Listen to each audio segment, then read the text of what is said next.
നമ്മുടെ കോളേജുകളിൽ നിന്നെല്ലാം ഏതാണ്ട് ഒരു 4 ലക്ഷം കുട്ടികൾ പഠനം അവസാനിപ്പിക്കുന്നുണ്ട് ഓരോ വർഷവും. അവരെല്ലാം തൊഴിൽ പ്രാപ്തരാക്കുക, സ്കില്ല് ചെയ്യുക. ഇനിയിപ്പോ നമ്മുടെ 4 വർഷ ബിരുദത്തിന്റെ ഭാഗമാണ്, കരിക്കുലത്തിന്റെ ഭാഗമാണ് സ്കില്ലിങ്. എങ്ങനെയാ ഫലപ്രദമായ സ്കില്ലിങ് കൊടുക്കാൻ പറ്റുക? അതിന് കേരളത്തിന്റെ ഏറ്റവും വലിയ അസറ്റ് എന്ന് പറയുന്നത് ലോകത്തെമ്പാടും പരന്നു കിടക്കുന്ന മലയാളി പ്രൊഫഷണലുകള്, അക്കാഡമിക് പീപ്പിള്,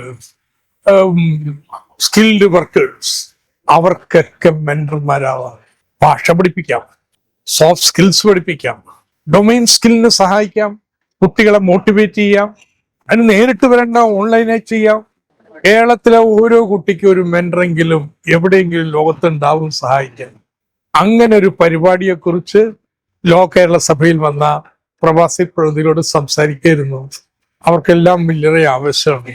പരീക്ഷണാടിസ്ഥാനത്തിൽ നടന്ന് വിജയിച്ചു. ഇനിയും വിപുലമായ രീതിയിൽ കേരളമാകെ പിടിച്ചു കുലുക്കുന്ന രീതിയിൽ നമ്മൾ നടപ്പാക്കാൻ പോയില്ല.